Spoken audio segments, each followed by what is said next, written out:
Добрый день, представьтесь, пожалуйста. Соль Молдакматова, председатель жюри, заслуженный деятель культуры России, академик Евразийской телеакадемии. Как вам сегодня атмосфера конкурса? Все ли вам понравилось? Как вам люди? Как вам конкурсанты?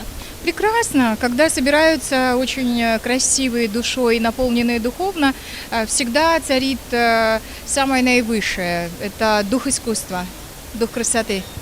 По каким критериям вы оценивали конкурсантов? Профессионализм, артистизм.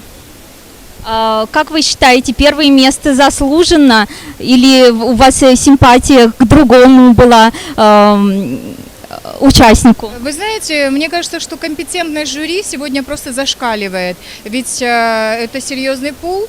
Посмотрите, литератор одного другого круче. И каждый с набором регалий.